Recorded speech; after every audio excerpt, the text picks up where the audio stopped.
à vous Vincent. Pendant la guerre entre l'Ukraine et la Russie, on voit que le business, les affaires continuent entre l'Ukraine et la Russie.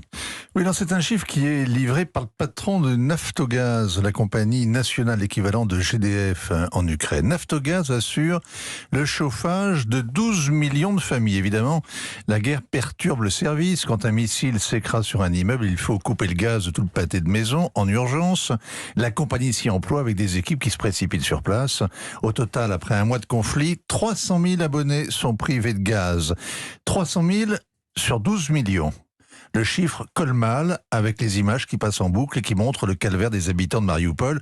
L'Ukraine est sous les bombardements. Les destructions sont considérables, notamment des centaines de kilomètres de routes, des infrastructures de transport, des millions de mètres carrés d'appartements et de bureaux dévastés.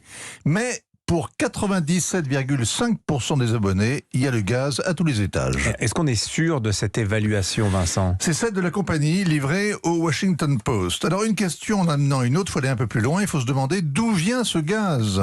L'Ukraine est au carrefour de plusieurs réseaux de gazoducs qui acheminent l'énergie de la Sibérie, de l'Oural et du Caucase russe vers l'Europe de l'Ouest et les Balkans. Le principal s'appelle Fraternité, ça doit être celle d'Abel et Caïn. C'est d'ailleurs pour s'affranchir de cette escale ukrainienne, de cette dépendance que les Russes ont construit ces dernières années. Nord Stream 2 qui passe sous la mer Baltique et Turkish Stream qui passe sous la mer Noire.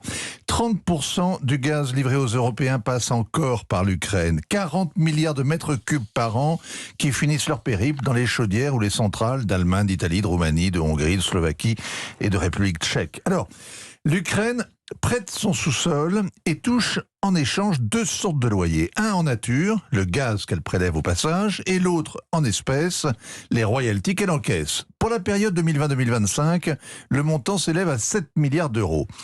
On aurait pu penser que depuis le 24 février, le gazoduc était à l'arrêt, les installations menacées. Pas du tout. Les artilleurs les ont épargnés et le trafic se fait comme d'habitude. C'est-à-dire que les Russes continuent de livrer le gaz, comme ils l'ont toujours fait, même au pire moment de la guerre froide, et les Ukrainiens continuent d'encaisser les loyers, comme si de rien n'était.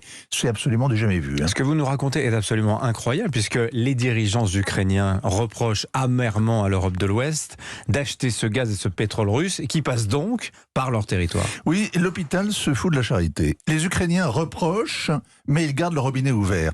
Ils critiquent les clients, mais ils touchent au passage. Ils combattent la Russie, mais ils acceptent l'argent de Moscou. C'est un grand paradoxe que ces deux pays qui font en même temps la guerre et des affaires.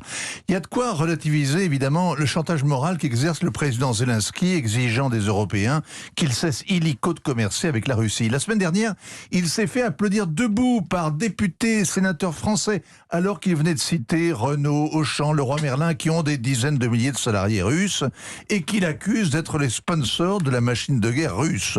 Les Européens sont si faciles à culpabiliser. Ils ont honte de n'avoir pas rompu tous les ponts avec la Russie. Ils ont peur de sentir le gaz. Eh bien, ils ont tort. Ils suivent l'exemple de réalisme que leur donnent Kiev et Moscou.